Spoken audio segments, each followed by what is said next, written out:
Comprar é uma atividade rotineira. Acho que você sabe disso. Mas o que você não sabe é que essa atividade rotineira pode mostrar mais sobre sua saúde mental e sobre a forma como você se relaciona com o seu dinheiro do que você imagina. Será que a forma como você compra é um jeito que atende às suas necessidades, mantém a sua vida financeira equilibrada? Ou será que você tem comprado muito por impulso ou até mesmo de uma forma compulsiva? A gente vai refletir hoje sobre aspectos que diferenciam o que é uma compra normal do que é uma compra compulsiva ou por impulso, para que você possa olhar para a sua vida financeira de um jeito diferente e, quem sabe, encontrar novos caminhos de solução para você. Vamos refletir sobre isso? Talvez você ache que lidar com o dinheiro é apenas uma questão lógica e racional, de compreender planilhas, números e investimentos.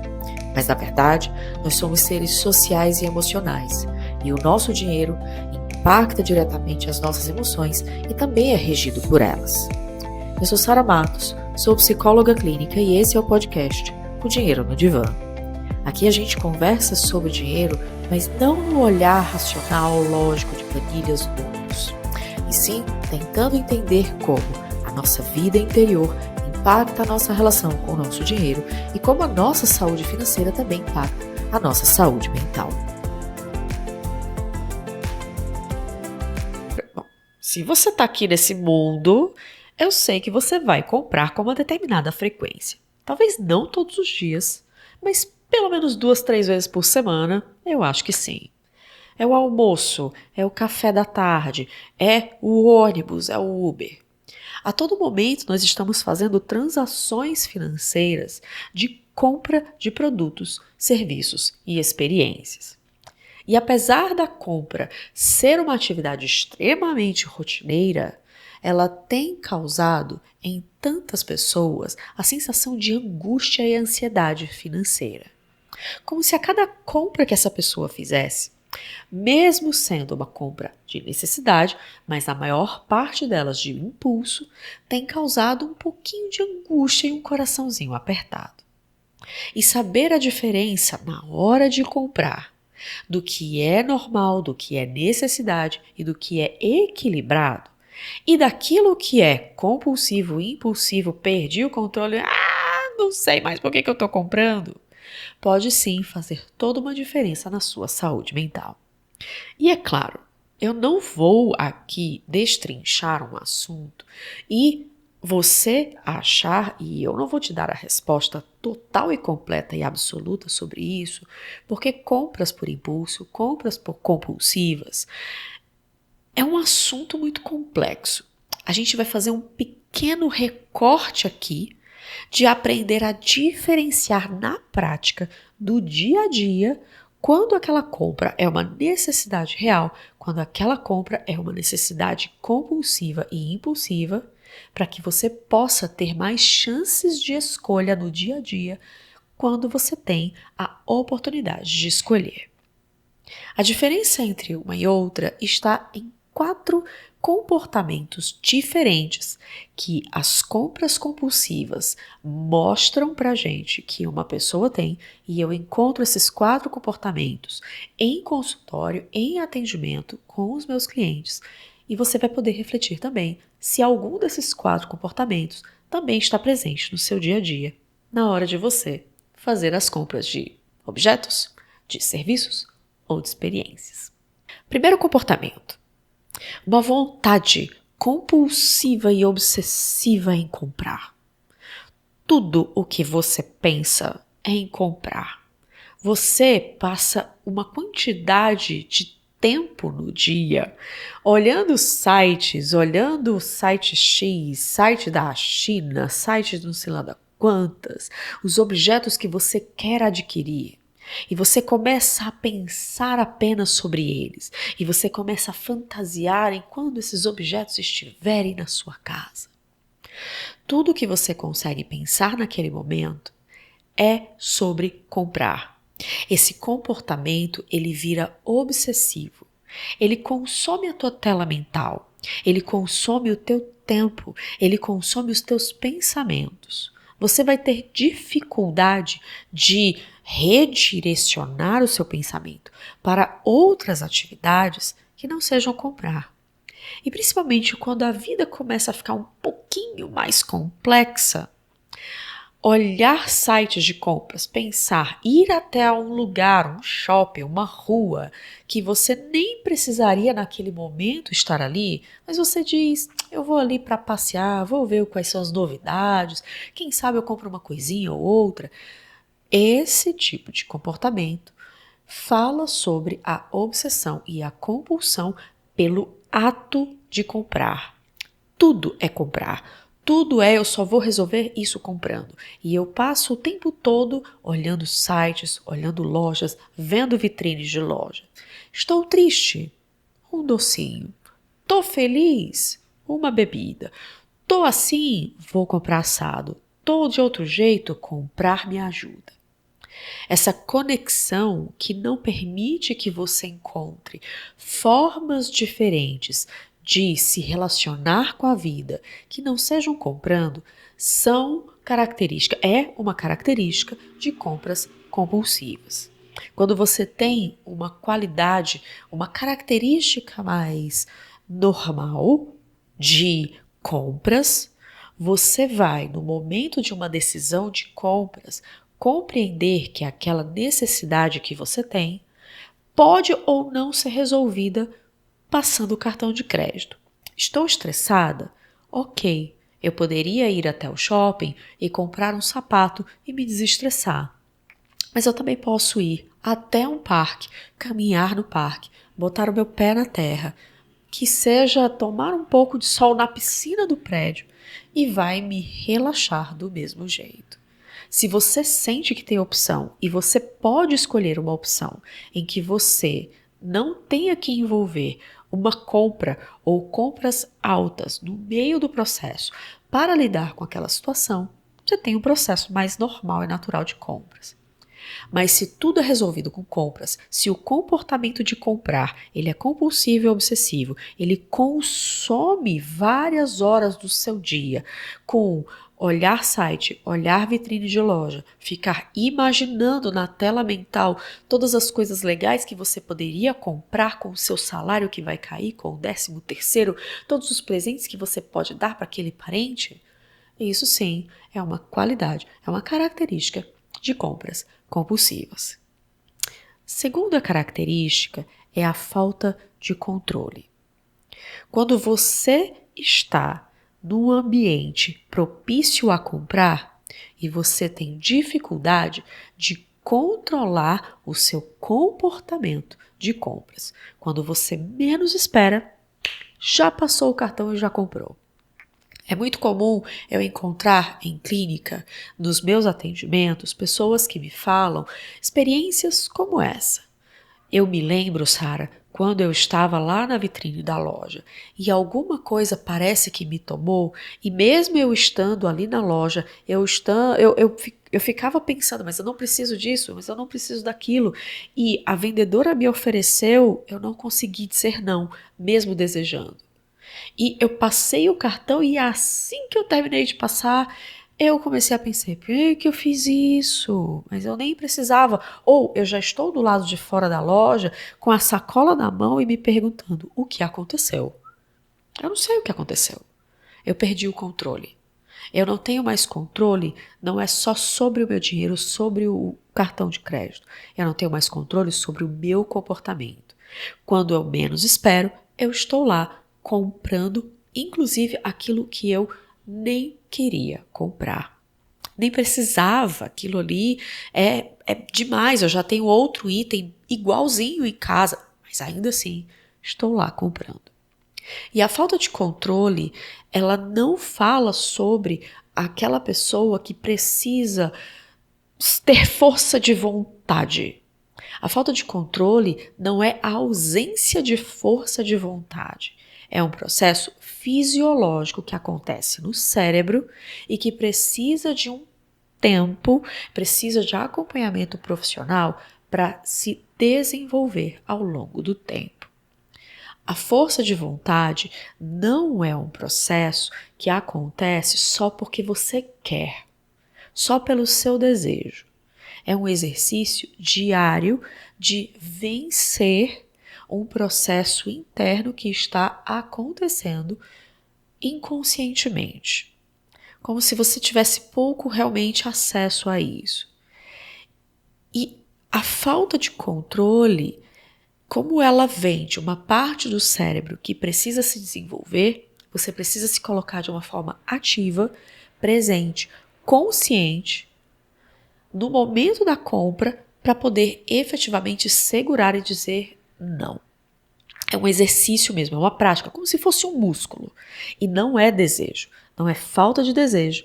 É, na verdade, algo que você precisa desenvolver e precisa ser ativo, consciente. E você precisa de forma realmente ativa estar ali dizendo, eu vou de forma real segurar isso e ponto, não vou comprar.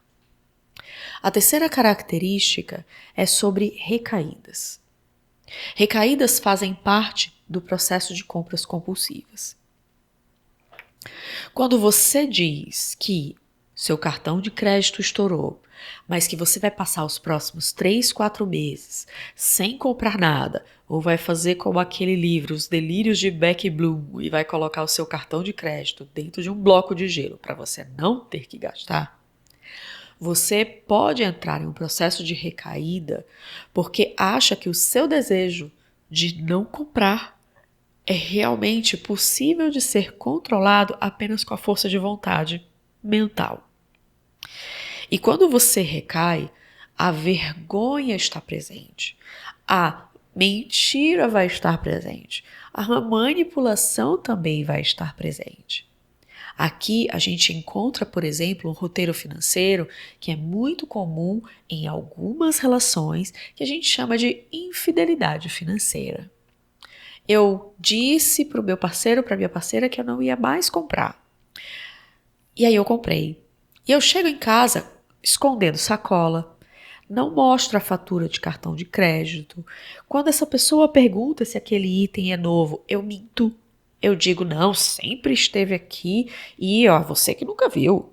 Nossa, você que nunca viu. As recaídas da compra por impulso, quando você se promete que não vai comprar, vai passar meses sem comprar besteira, meses sem comprar aquilo que você sabe que não precisa naquele momento para poder regular as suas contas, e da 1, 2 semanas você consegue segurar 1, 2 semanas, mas na terceira você já está caindo. É um processo comum, porque a conexão com a compra e a racionalização dos motivos pelos quais você precisa daquele objeto são muito tentadores. E é importante que você compreenda que recaída vai acontecer. Em um processo mais normal, por necessidade de compras, você não precisa de recaídas. Você não precisa ficar se prometendo o tempo todo de não fazer mais aquilo. Porque você tem uma consciência que cada compra que você faz tem um propósito real na sua vida. E isso leva a gente para a quarta característica: a fissura, a impaciência e a irritação enquanto você não compra. Sabe aquelas vezes em que você pensa, vou comprar isso aqui, e quando você põe na cabeça que você vai comprar, não tem ser humano que faça você tirar isso. Você fica numa fissura e tudo que você pensa é quando aquilo estiver na sua mão, quando você finalmente for comprar aquilo. Eu me lembro que há uns 2 anos atrás eu fiz um processo de detox de compras por impulso e que eu botei na cabeça que eu precisava de uma caixa de lápis, porque eu fazia aula de desenho na época. Eu já falei sobre isso em outros episódios quando eu fiz os processos de detox. E tudo que eu pensava era sobre comprar aquela caixa. Eu estava numa fissura e numa impaciência que eu não tinha mais como ouvir o que as pessoas me diziam. Aquela imagem de você olhar e pensar assim, pense com a cabeça, pense mais friamente, saia um pouco das emoções, compre de uma forma mais racional, não funcionava. Tudo que eu queria era aquela caixa de lápis e eu saí de um jeito estabanado de casa. Eu tinha uma fissura tão grande de ter aquela caixa de lápis na mão que eu não conseguia considerar a hipótese de comprar online e receber ela em casa em 4 dias úteis. Eu precisava ter ela naquele momento. E essa fissura, impaciência e irritação tem uma outra característica subjacente a ela. Quando você tem essa fissura e você vai lá e compra, no momento em que você compra, aquele prazer, ele dura pouquíssimo tempo, porque faz parte da estrutura fisiológica de prazer, durar pouco tempo. Assim que você passa o cartão, o prazer baixa, a fissura baixa, a impaciência baixa, as suas emoções dão uma baixada e você se pergunta: por que eu comprei isso mesmo? O que eu queria com isso? E você vai ter dificuldade de sentir satisfação num prazo maior do que 10, 15, 20 minutos que seja com aquela compra. Quando você está em um processo normal e natural de compras e você compra pela necessidade, você sente prazer e satisfação, mais do que prazer, você sente satisfação naquele objeto, não no processo de compras. Isso é muito importante de ficar bem frisado. Não é a satisfação por comprar e adquirir, é uma satisfação por usar o objeto muitas vezes no longo prazo. Eu compro um sapato e eu consigo daqui a 6 meses usar esse sapato, olhar para ele e me sentir satisfeita com a compra que eu fiz. Esse processo tira, por exemplo, você de um espaço de comprar porque o comportamento da compra é a coisa mais legal que você vai ter. Não é a busca pelo objeto, é a compulsão pelo ato de comprar. É o foco na compra, não na obtenção de algo que você precise usar. Essa é uma grande diferença entre compras compulsivas e compras normais. Então, recapitulando, quando a gente fala de compras compulsivas, elas têm características diferentes de compras que são por necessidade, compras normais. Compras compulsivas, você tem uma obsessão e você só pensa em comprar.